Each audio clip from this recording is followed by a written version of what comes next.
बनते हैं जो आप ये ट्रेनिंग कर रहे हैं, उसके बाद आप उसके एलिमेंट्स को एचपीसी में डालिए और इसकी प्रोग्रेस बनाइए और summarise what is competency based assessment.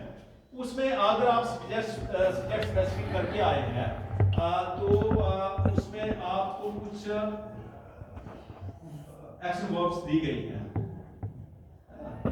किस टाइप का क्वेश्चन होगा तो गेट किस उसमें जाएगा, डी और स्पेसिफिक में आपने एक्शन वर्ब्स दिए हैं ना। जैसे मैं कहता हूँ कि Mahatma Gandhi was the mastermind of the national movement, justified statement है ना। एक क्वेश्चन ये हो गया। मैं दूसरा बना दिया क्वेश्चन, सेम क्वेश्चन पे भी Mahatma Gandhi was the mastermind of the Indian national movement. फिर मैंने लिख दिया कमेंट, वर्ड दो हो गए ना, अलग अलग हो गए। अगर मैं उसमें लिख देता हूँ ये स्टेटमेंट सेम रहेगी डिस्कस, है ना। अगर स्टेटमेंट सिंपल रहेगी एक्सप्लेन, है ना।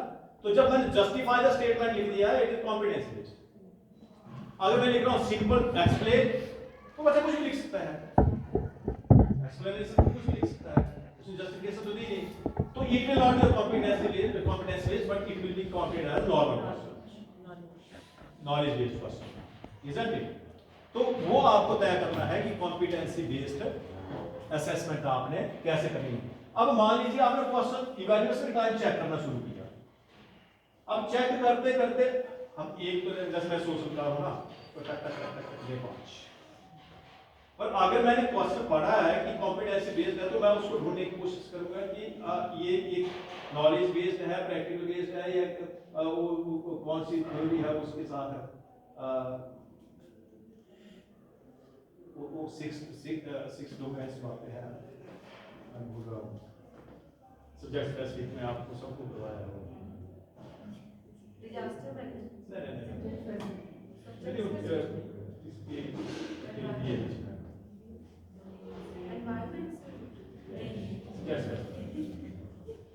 जब आप सब्जेक्ट स्पेसिफिक की समरी की है ना, तो उसमें लास्ट आ जाता है ना एक्सप्लेनेशन के लिए, नॉलेज बेस्ड के लिए ये पता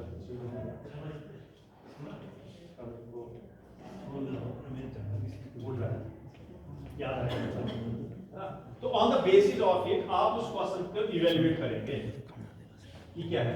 ऐसा नहीं कि आपने लिखा है जस्टिफाई द स्टेटमेंट और स्टूडेंट ने नॉर्मल एक्सप्लेन किया और नंबर आपके 5 ले लिया,